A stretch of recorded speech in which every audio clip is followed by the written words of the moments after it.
Diretamente de São Paulo, capital, está começando mais um Pod Talks. Elo, Delo, Ili, Amigui, Amix, Todes, Bonites. Não está entendendo nada do que eu estou falando? Ele pode explicar tudo sobre esse tema tão importante hoje em dia, que é a diversidade. Vem para cá, Leonardo Dalla Valle.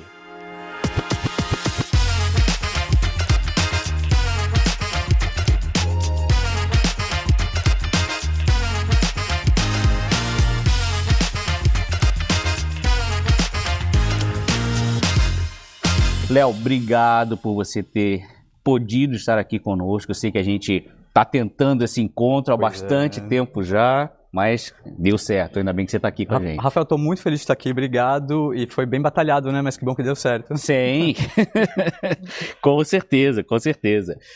Léo, é um assunto que a gente sabe, né, que vai repercutir sempre que a gente conversa sobre isso. Já tivemos a oportunidade de conversar com muitos profissionais que estão inseridos, né, dentro das empresas hoje e tentando transformar esse entendimento sobre a diversidade.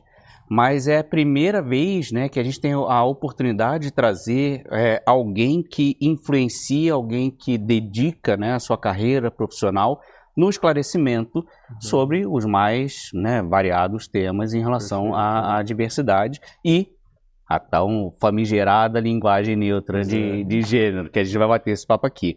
Mas para contextualizar, Léo, queria dizer, passar um pouquinho, né, para a nossa audiência. Com o que você trabalha hoje exatamente? Perfeito. Eu me dedico já há mais de 10 anos a escrever sobre direitos humanos e diversidade, principalmente em linguagem simples, para atingir uma população que está aí procurando, né, nos buscadores, no Google, informação sobre isso e que seja um conteúdo claro e empático e que atinja, né, as pessoas. Então, trabalho com isso há muitos anos, diversidade, e também faço formação. Faço formação para algumas áreas, faço formação em área de turismo, sempre tendo a diversidade como pauta, né? Sim, e como é que surgiu na tua carreira o tema? Bom, eu sou, né, uma pessoa LGBTQ, AP+, e sou jornalista, sou mestre em comunicação e jornalista, e sempre tive esse desejo de informar para mudar, né? Acho que é isso. A gente vive não só num país, num mundo com muita desigualdade e ainda acredito ali bem o tópico que a informação e a educação são os principais pilares para a gente reverter isso. Então, foi, acho que, um caminho natural. Sempre trabalhei com pautas sociais no jornalismo, trabalhei em jornal, trabalhei, enfim, em outros grandes veículos. E ao longo da vida eu acabei migrando para essa parte de escrita sobre cobertura de direitos humanos, escrita de diversidade e formação de diversidade. E é o que me faz acordar, levantar, trabalhar, que me dá prazer, efetivamente. E resistência ao teu trabalho? Ah, bastante, né? Eu acho que quando eu vejo algum tema que causa, principalmente a linguagem neutra, né, que causa muita discussão, muita polêmica, eu acho que eu vejo como se fosse ainda na sociedade uma fruta verde, sabe? Que ainda precisa amadurecer. Uma fruta verde. Exato, não é, eu acho que não é um problema, só a gente vive em sociedade questões que ainda não estão ainda em pleno entendimento. Falta informação, acredito nisso, falta informação. E falta de informação é motor e matéria-prima para preconceito. Então, por isso que a gente está aqui, né? Sim, sem dúvida. Exato. E conta um pouquinho pra gente. LGBT... QIAPN+. Parece que está aumentando cada dia que passa as letras. Exato. O que representa essa sigla? Perfeito. Ela é grande e sempre vai ser grande, não vai dar conta, né? Porque a gente tem 3 questões diferentes que estão juntas. A gente tem identidade de gênero, a gente tem orientação sexual e a gente tem um fator biológico, que é o intersexo, que é o I. Então são coisas muito diferentes, né? E que não estão dentro aí da que a gente chama de heteronormatividade ou da cisgeneridade e que tende a crescer. Eu não sei como que a gente vai fazer, porque é uma letra grande e a sexualidade, né, ela é diversa, então não vai dar conta, a gente vai sempre, a tendência é sempre aumentar, por isso que a gente usa mais, né? Sim. Mas também fala aí, né, acho que antes de tudo, de diversidade, que há muitas pessoas em sociedade que são diferentes e elas têm que estar visíveis, né? Elas têm que serem vistas até para poder lutar por políticas públicas, para poder ter uma vida mais digna.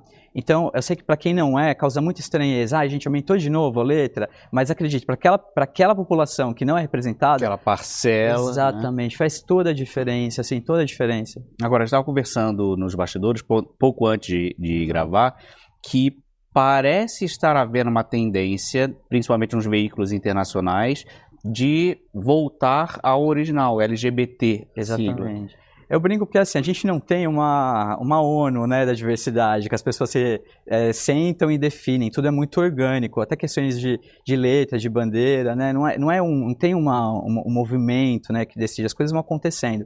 Eu vejo isso nos grandes veículos, inclusive no Brasil, às vezes esse retorno. Eu não sei porquê, eu não sei também, talvez para facilitar, eu acho que sempre usar o mais é importante, nunca usar só, se você quiser ainda simplificar ali, sempre coloca o mais para deixar claro, né, que não se encerra ali, tem muito mais gente aí a ser contemplada, ainda que você não escreva todas as letrinhas, né, então acho que é mais ou menos por aí. Então acompanhando, eu não tenho uma resposta, mas é um movimento mesmo. É um movimento. Exato. Agora, Léo, para mim, que sempre tenho buscado aprender, realmente ainda né, pouco usual, né, o entendimento dos gêneros. Exato. Hoje nós temos uma abertura maior, né, um leque maior de gêneros representados não só pelas siglas, mas, né, por várias entidades e movimentos dentro da sociedade.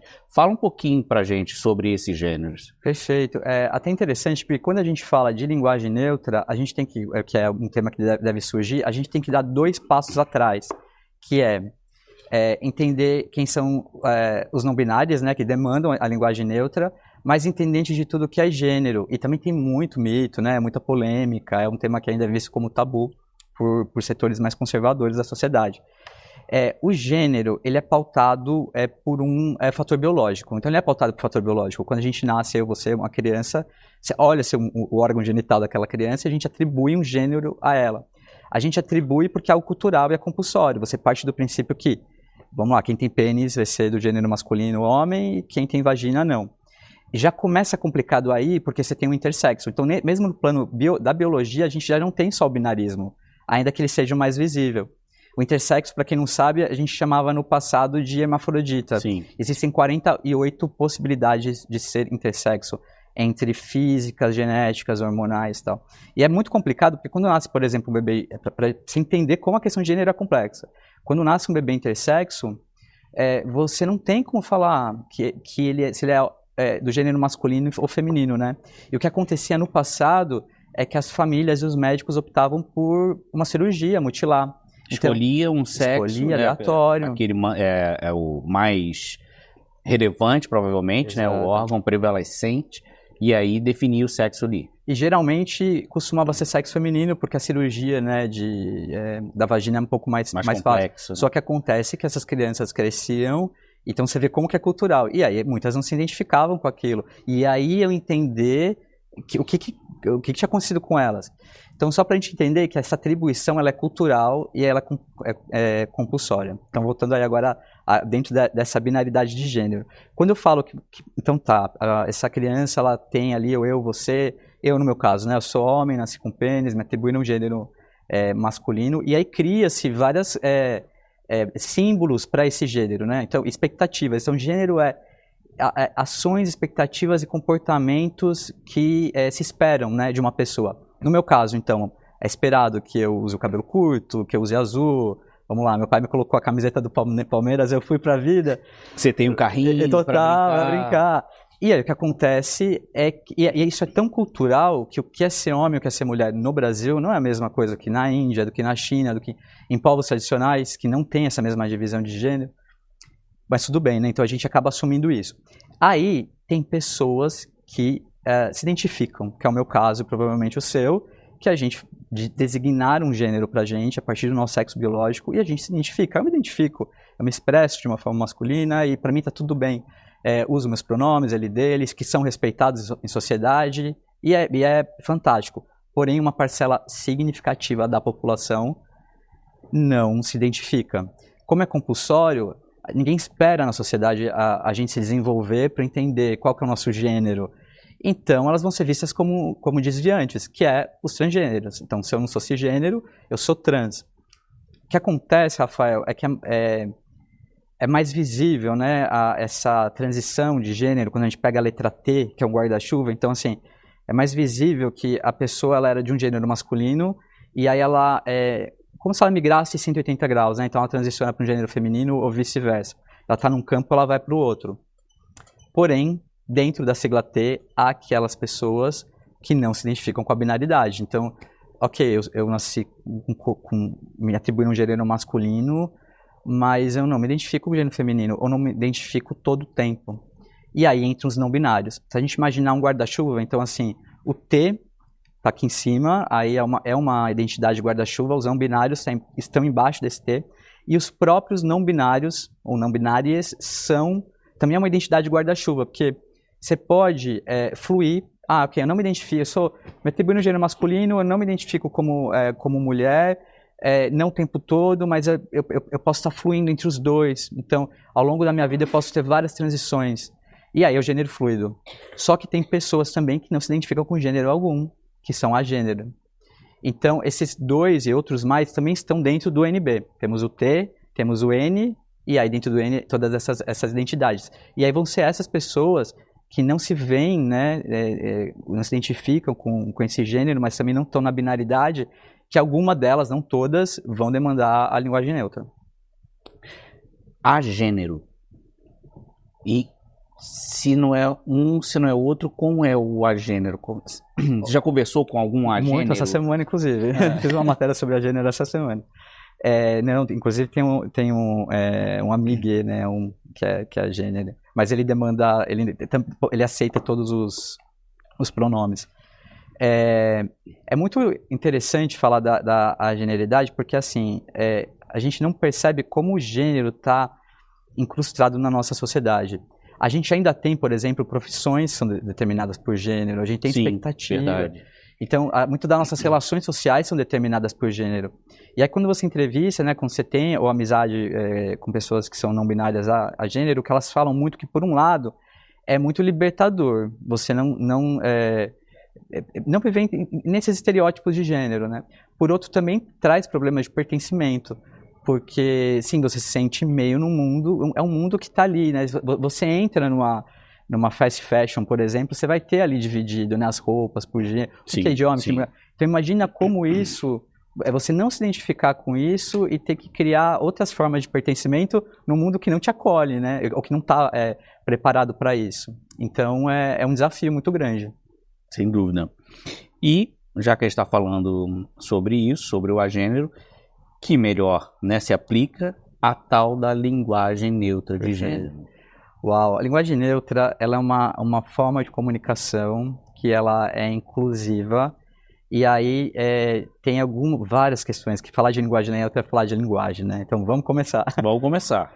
A linguagem ela não é neutra, né? Assim, toda linguagem, o idioma, ele vai reproduzir preconceitos, estereótipos, incluir ou excluir. Então imagina, já estamos aqui falando de uma sociedade que está pautada no binarismo. Sim. E a linguagem linguagem que não é neutra, né, a linguagem nossa do dia a dia, ela exclui essas pessoas. E não só, ela também exclui o gênero feminino. Então quando a gente fala de linguagem neutra, a gente não está falando só da não binaridade. Se você tem, por exemplo, 99 professoras e um professor, vira professores. Sim. Se você tem 99 deputadas e um deputado, vira deputados. Então, existe um apagamento também. E aí ela convida a incluir, a dar visibilidade, a dar dignidade para essas pessoas, né, que são não binárias. E também ela ajuda a gente a refletir sobre esses próprios preconceitos, né. E aí eu acho que muito dando uma entrada dessa reação, ela está mais um campo, ao meu ver, tá, da transfobia, assim, do que propriamente de uma neutralidade, porque a gente tem pronomes que são neutros no português. A gente tem você é um Sim. pronome neutro e não causa nenhum tipo de problema. Então, por que algumas coisas causam estranhezas e outras não? Linguagem neutra, quem defende ela vai defender nesse aspecto, um aspecto inclusivo, é um aspecto que está mais o lado da empatia do que da imposição, de você entender que a dor daquela pessoa e as dificuldades dela não são as mesmas que as nossas. A gente tem nossos pronomes representados, a gente vive numa sociedade que nos acolhe, né? E elas não. Então, quando você usa, é uma manifestação de respeito, antes de qualquer coisa. E aí a gente tem os argumentos contrários, né? Que eu colocaria 2, pelo menos. O primeiro argumento é que ele está maculando a língua portuguesa. Isso eu ia te perguntar. É uma violência contra o português? Não é, gente. A gente tem que entender uma coisa. O que a gente tem como gramática, se você acredita que a língua portuguesa é a gramática, talvez sim, mas essa gramática a gente não usa. Quem defende esse purismo, essa coisa canônica ali da língua, não usa o português correto. Para começar, que o português oral, vou dar vários exemplos para a gente chegar no mesmo ponto aqui. Vamos. Mas para começar, que o português oral, ele não é o mesmo do escrito. E aí você vai usar se, tá, né, várias coisas ali que a gente não usa quando escreve. Um outro aspecto também, que eu acho interessante, por exemplo, ainda que você use um português ali muito canônico, né, tem uma coisa que eu acho muito bárbara, quando você estuda outras línguas latinas, principalmente espanhol e italiano, e quem é de língua hispânica que vai estudar português no Brasil, a gente tem uma dificuldade muito grande com os pronomes, porque no espanhol, por exemplo, a gente substitui muito objeto na informalidade. Então aqui a gente até escreve certinho, né, no português do Brasil, mas quando a gente fala, não. Então, por exemplo, se alguém falar para você assim, você leva o livro para mim, posso responder em espanhol, se te lo llevo, a gente aqui no Brasil responde, eu levo.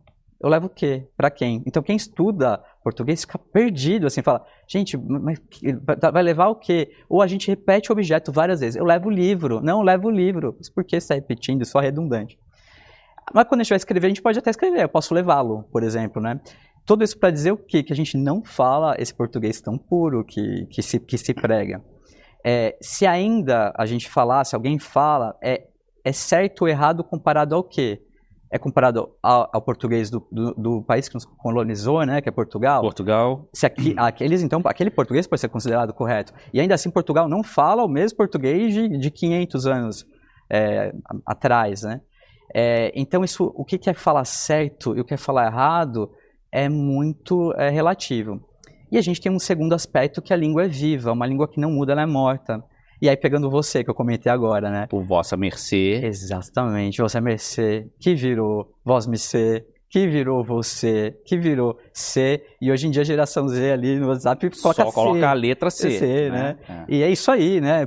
Como o cinema, que era o cinematógrafo. Olha, eu não sabia isso. Né? E aí virou cinema, já virou cine, né? E vai realmente tendo a sua evolução ali. Exato, e não é falar errado. Outra coisa que eu acho que é bacana falar, durante muito tempo a gente viu manifestações culturais como errado, né? O caipira, o agroboy, a agrogirl, que falava de um jeito errado. Não é errado, é uma outra forma de comunicar, tem uma cultura por trás. E aí, voltando, como a gente também, né, ainda nessa seara, né, do que é falar certo, o que é falar errado, e em relação ao quê, que é uma outra coisa que eu acho muito legal falar, por que a gente considera que algumas pessoas falam certo e outras não? Que aí também tem tudo a ver com a linguagem neutra. A gente tem uma pensadora, que é a Lélia Gonzalez, que ela fala uma coisa muito incrível, que a gente teve, a maior parte das pessoas escravizadas que vieram para cá da África eram da etnia Bantu.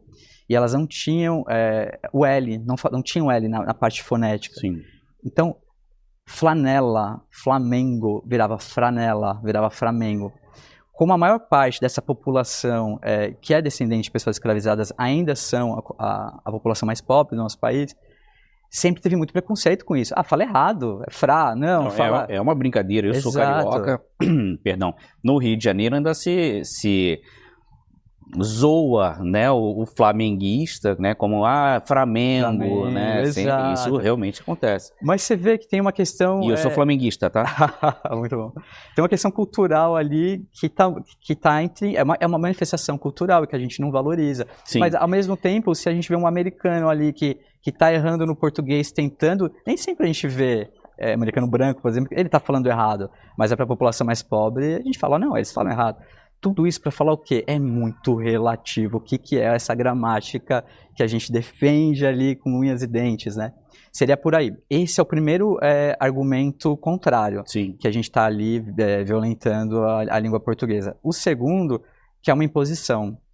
E aí eu também questiono por uma questão, assim, não existe um projeto de lei que fala que a gente é obrigado a usar a linguagem neutra. Para não se falar a linguagem neutra, não se discutir o tema, inclusive nas escolas, existem 300, 400, centenas, milhares. Então, que imposição é essa? Aí também é para a gente refletir. E isso era uma questão que eu não poderia deixar de abordar aqui no nosso bate-papo. Na prática, você, né, realmente representa uma parcela da população que teve acesso a um conhecimento, tem acesso a um estudo, que diferencia, né, completamente da grande massa populacional no Brasil. Quem alcança essa discussão da linguagem neutra? Novamente, eu vou aterrissar no Rio de Janeiro, meu estado natal. Nós temos uma parcela gigantesca da população carioca que vive em subúrbios, que vive em comunidades, que não estão nem aí para essa nossa discussão gramatical sobre o português. Eles falam, como você falou, o português coloquial, o português que lhes atende muito bem. E eu já vi esse tipo de contra-argumentação em relação à linguagem neutra de gênero. Assim, cara, isso é coisa de puxador de fumo daquela universidade lá que fuma, e quem está do lado de fora não está nem aí para essa discussão. Você já ouviu isso também? Já, eu acho que, e pensando, né, refletindo aqui com você, eu acho que até acessa, mas vem de um lugar muito mais, aí a falta de informação, né, do preconceito, e aí hoje entender que não é algo relevante, por exemplo, né. Eu acho que chega porque há campanhas, né, as igrejas falam muito, tem muitos políticos conservadores que usam pautas morais, inclusive para ter like, porque dá like, dá muita discussão, né, e aí usa de uma forma desvirtuada. Então eu acho que a discussão chega, mas chega de um jeito assim, não tão bacana, não tão real, não tão aí empático. Acho que seria por aí. Mas uma coisa que é importante acho que falar, quando se fala discutir linguagem neutra, ninguém está falando de ensinar em escola linguagem neutra. Acho que isso fica na população. Não vai ter uma aula de linguagem neutra. O que acontece é que essas pessoas estão em sociedade. Então vai ter responsáveis por crianças, por adolescentes que podem ser não binários. Vai ter, inclusive, adolescentes ou crianças que podem ser não binários. Tem um apagamento aí dessa infância que não é cisgênera, mas que começa a se manifestar justamente quando a criança está crescendo, né, evoluindo. Então, falar sobre o tema. Acho que o mais importante não é o ensinar, mas é entender duas coisas, que a gente vive numa sociedade que é diversa, e que tem pessoas que são diferentes da gente. E o segundo aspecto é isso, acho que uma sociedade diversa. E o segundo, que a língua é viva. Então, quando a gente fala de linguagem neutra, a gente está falando, olha só, essa língua muda muito, né? E tem pessoas, às vezes, que convidam a gente a refletir sobre coisas que a gente não pensou. E aí, quando você tem todo esse movimento contrário, né, de ter, por exemplo, sei lá, leis tentando proibir, tudo isso empobrece o debate, empobrece a vida em sociedade, e para quem demanda, é só mais uma opressão dentre tantas outras. Não sei se respondi. Eu acho que a não binariedade ela também está tendo mais representatividade agora, e aí talvez porque também não chegue na maior parte da população. Quando você estuda, entrevista pessoas não binárias, uma coisa que elas falam eu não tinha informação, eu sabia que eu era diferente, eu sabia que eu tinha questões com gênero, que eu não me entendia como homem e mulher, mas dentro do que tinha, chegava que eu era só trans. E aí eu escolhi, por exemplo, então, ser um homem trans. Ou eu achava que era gay. Não, eu achava que era gay. Eu não me via como um comportamento masculino. Mas aí um dia eu vi alguém na televisão. Aí um dia eu vi uma entrevista. Aí um dia eu vi uma pessoa num filme. Aí um dia eu vi uma palestra de um endocrinologista falando sobre isso. Poxa, esse sou eu. Então também não chega porque a representatividade é muito baixa. Sim, sem dúvida, Léo. E resultado final, antes disso eu vou citar um exemplo que a gente está falando, que as formas de alcançar. A gente vai colocar depois na edição, uma caixinha de suco de fruta, que ela traz na lateral dela, a gente não mostra a marca, mas traz na lateral dela mais pêssego para todos. Ok. Né? Então é uma caixinha de suco de litro, tá em todas as prateleiras de supermercado, que ela já traz essa linguagem. Então, sim, são diversas as formas de chegar e a gente vê cada vez mais algumas empresas adotando, né, a linguagem neutra de gênero já para fomentar essa discussão. Exato. Né? Agora, o que esperar de resultado final sobre essa discussão, Léo? Em que aspecto você diz? Quando a gente começa a deixar mais próxima, né, das diferentes camadas culturais da sociedade, o que a gente tem de expectativa de resultado final? Simplesmente uma discussão assim, cara, quando alterar a gramática, eu estou satisfeito. Não, então, e é engraçado isso, porque nem alterar a gramática é mais um uso mesmo do dia a dia, né, de você acolher pessoas. Eu acho que o resultado final é inclusão, é para isso que tá, é respeito, inclusão. E eu acho interessante falar isso, porque ninguém perde. Sempre tem, na questão LGBTQIAPN+, um movimento de que se inclui, eu estou perdendo alguma coisa. Então vamos lá, assim, eu e você, a gente tem nossos pronomes respeitados, o ele dele ali a vida toda, tal. Se uma pessoa que é não binária, ela começa a ter esses pronomes respeitados, o que a gente está perdendo? Nada, né? Mas é uma pauta que vira e mexe vem muito o casamento igualitário, também fala, olha aí, ó, casais gays vão casar agora, acabou a família tradicional. A gente tem já no mundo aí pelo menos há 25 anos, e aqui no Brasil o STF reconheceu e que parou, né, os casamentos desde 2011.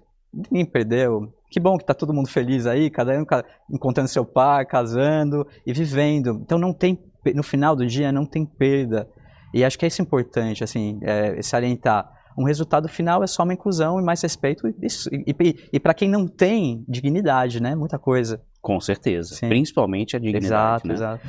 Léo, me ajuda com os pronomes. Vamos lá. Fala. A linguagem neutra você pode usar de duas formas. Pode usar que nem você começou aqui no programa, sim, né? Sim. O elo, delo, o ele e dile. O mais comum da linguagem neutra é você neutralizar o gênero, né? Porque a gente pensa assim, o gênero, eles são marcas que trazem sentido na sociedade, né? E a gente vai assimilando isso. Então, e por isso esse movimento de tentar neutralizar. O mais fácil é quando você coloca o E. Então, você troca o A e o O pelo E. E aí isso tudo, TIE, MEDIC, COLEG, ALUNE, tudo isso entra nesse E. Você pode colocar em pronomes possessivos, então, seu colega vira sue coleg.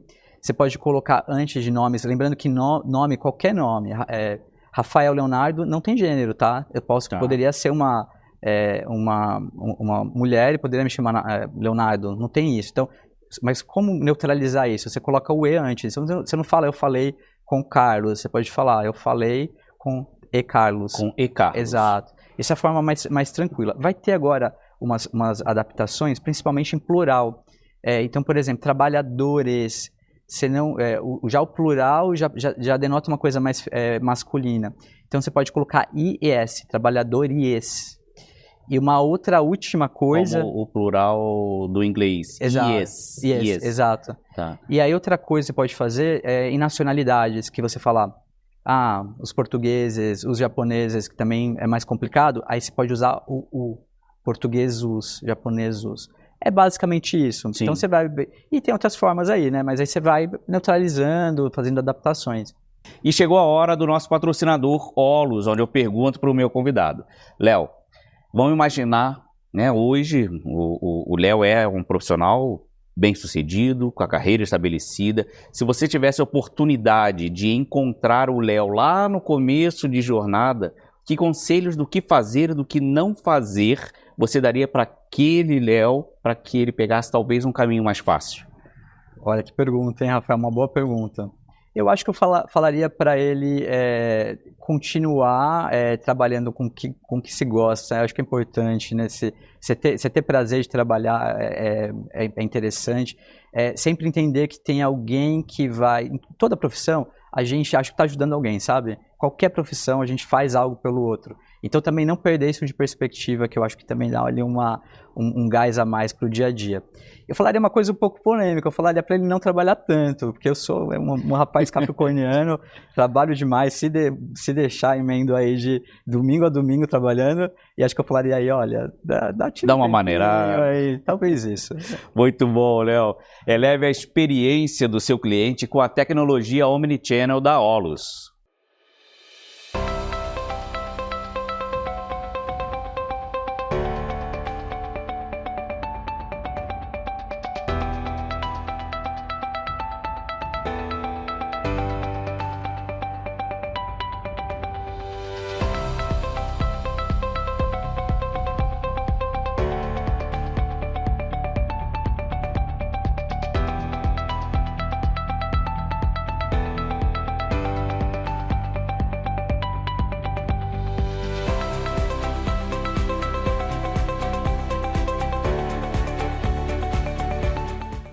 Léo, e você hoje é fundador também de um portal com conteúdo, né, esclarecedor sobre diversidade, que é o portal Igualize. Isso. Igualize.com. Só.com. Igualize.com. A gente coloca no GC depois ali o endereço. Conta um pouquinho pra gente do Igualize. Perfeito. Acho que eu sempre vi ali uma demanda de pautas de diversidade quando a gente vai nos motores de busca de pessoas perguntando. E eu acho isso muito interessante porque é a população em geral está perguntando. Às vezes até escreve errado, né? Tá querendo saber algum tema. E aí eu sempre tive uma vontade de alcançar essas pessoas, todos, né? E todos, vamos dizer assim, agora. Mas de uma forma, com uma linguagem simples. Falar de direitos humanos e falar de diversidade em linguagem simples, de uma forma que quem estivesse buscando encontrasse aquele conteúdo, que fosse rápido, mas também sem vulgarizar. Trazer também, aproximar essa população de quem vivencia isso. Então, por exemplo, se a gente está falando sobre não binários, e tem muita gente produzindo que são não binários, estão produzindo conteúdo, você tem que divulgar essas pessoas, fazer essa aproximação direta, né, com pessoas trans também. E a sociedade ela é muito dinâmica, os temas vão mudando, né? Às vezes surge alguma coisa e vira, né? Viraliza no X, no antigo Twitter, todo mundo fica falando sobre aquilo. E aí eu queria estar com uma conversa mais rápida. E aí o Igualize ele nasce disso, desse sonho, dessa vontade de tentar entender, em termos de direitos humanos e diversidade, quais são as dúvidas das pessoas, o que elas estão procurando, e aí fazer um conteúdo para isso, né? E aí, essa função, e a gente está aqui faz um ano agora. E para exemplificar, eu dei uma zapeada no portal, e aí eu trouxe, estão lá em formatos, né, de matérias, mas aí a gente fala mais resumidamente aqui alguns tópicos, para vocês terem uma ideia, né, do conteúdo do Igualize. Cozinha afrodiaspórica. Perfeito. A cozinha afrodiaspórica, a gente tem muitos saberes das pessoas que foram escravizadas e vieram, né? E aí um dos fatores do racismo é a gente desprezar toda essa cultura, como que o que vem, né, da população negra, afro-brasileira, não tem valor. E a cozinha é uma delas. Quando essas pessoas escravizadas elas vêm com muitos pratos, com muitos ingredientes que também se adaptam aqui. O exemplo típico é a feijoada, né? Sim. E aí, só que a gente às vezes nem sabe que esses pratos têm uma origem ou africana ou afro-brasileira.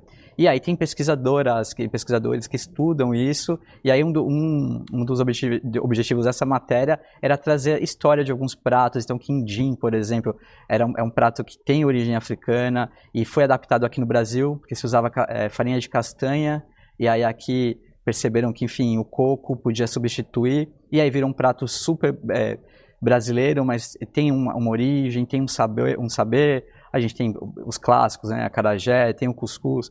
Então, a cozinha afrodiaspórica, ela está nesse campo, né, de resgatar saberes, de que às vezes no nosso dia a dia que a gente nem sabe. E de técnica também, viu? Às vezes técnicas de cozimento, de como mexer coisas, de como apresentar os pratos.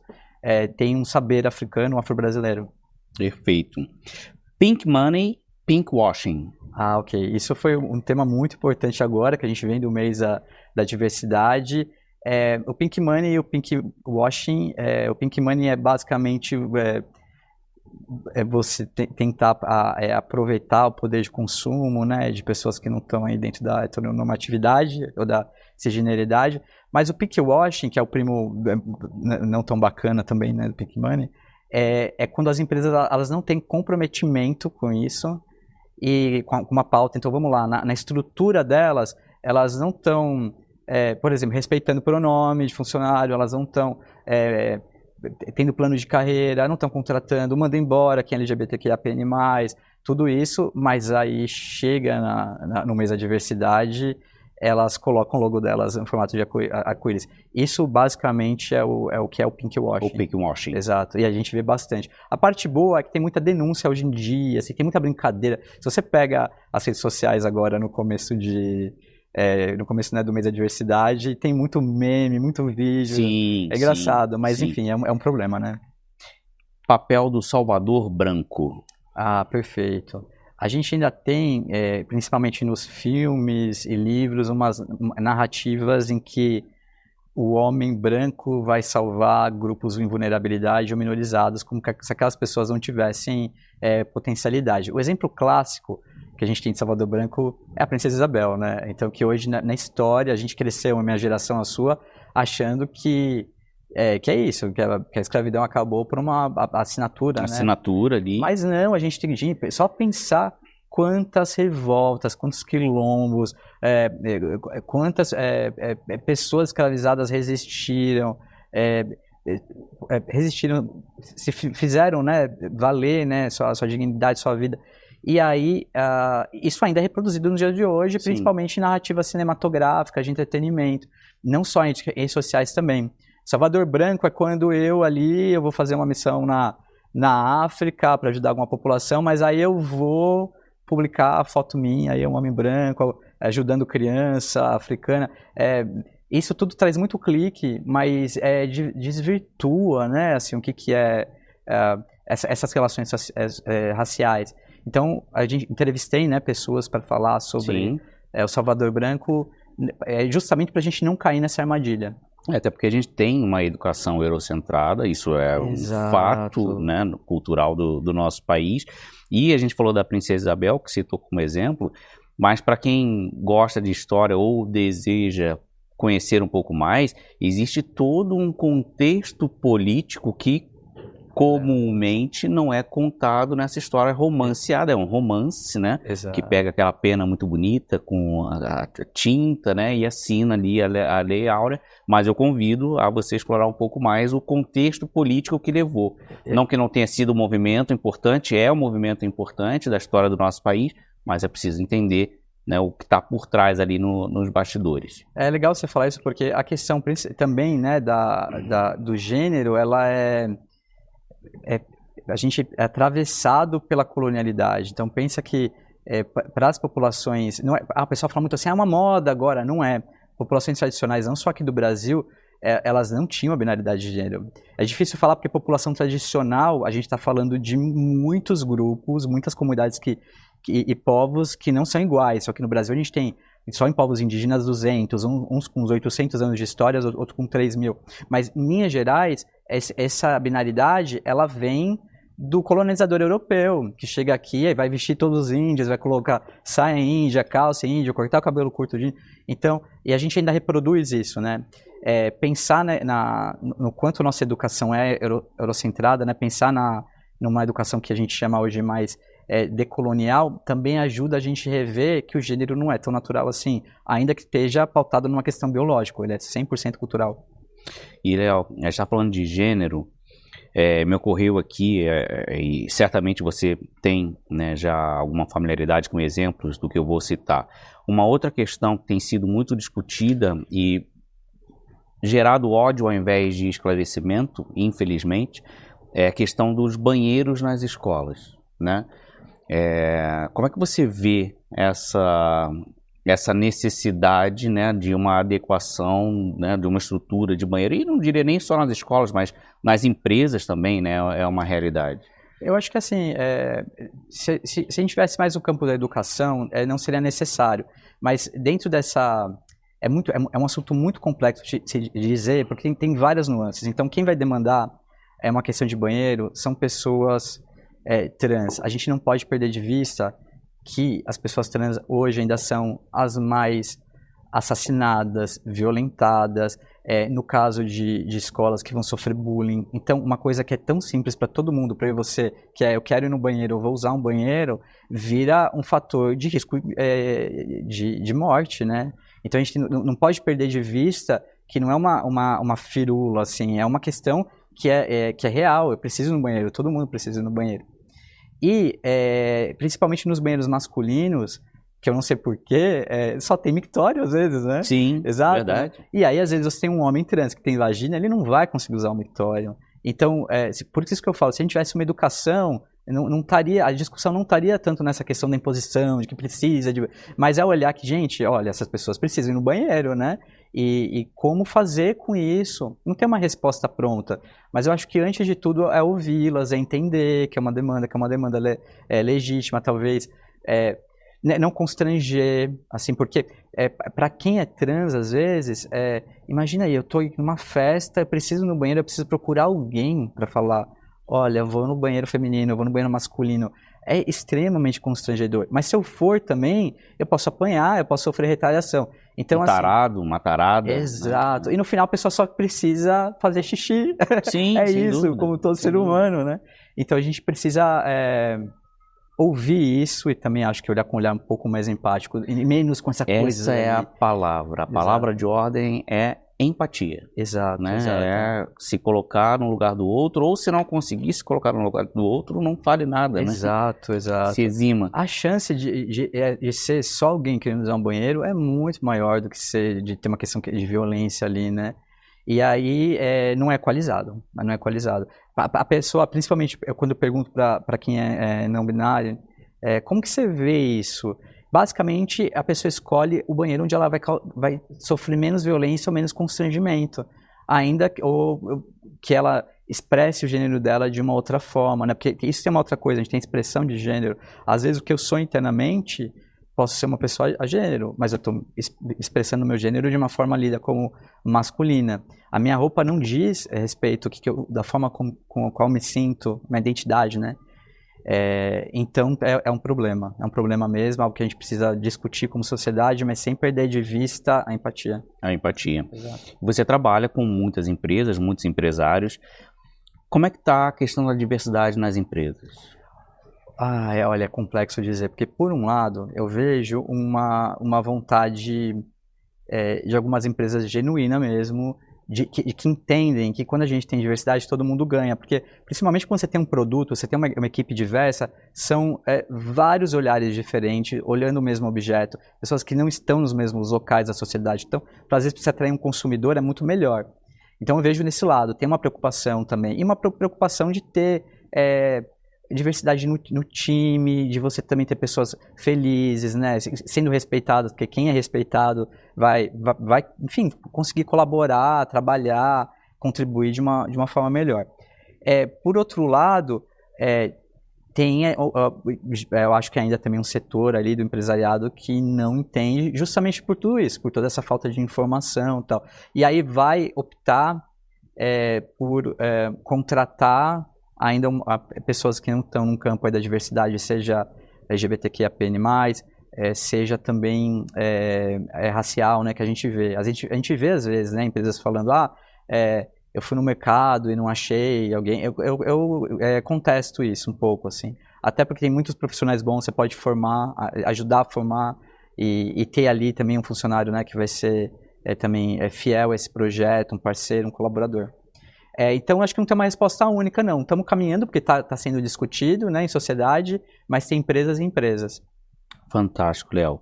Eu conversei hoje com o jornalista Leonardo Dalla Valle. Foi um prazer. Muito obrigado. Eu que agradeço. Obrigado mesmo, Léo. Acho que é super importante a gente trazer cada vez mais esse assunto, discutir em sociedade, discutir, né, de forma franca, o esclarecimento. Né, ele é essencial para que a gente tenha realmente uma evolução desse quadro, né, de uma realidade que é evitada hoje ainda, né? Ou quando a gente discute, quando a gente vê isso nas redes sociais, a gente falou também, né, nos bastidores, ó, se prepara porque a gente sabe como é que vai ter aí em relação à reação natural, Exato, né? exato. Então, assim, menos ódio, mais amor é importante para a gente discutir. Combinado. Léo, obrigado novamente por estar conosco essa noite. E não ache que eu vou me cansar, hein? Se você quer saber mais, inscreva-se no canal, deixa seu like aqui e segue a gente nas redes sociais para estar sempre conectado com as novidades e interações com os nossos convidados ao longo da semana. Deixe suas perguntas nos comentários, direct, e-mail, sinal de fumaça, não importa. Interaja com a gente que a nossa produção vai fazer chegar até os nossos convidados, Léo, e vamos te retornar. Muito obrigado por ter você aqui mais esta noite. Até a semana que vem. Este é o Pod Talks. Nos vemos por aqui.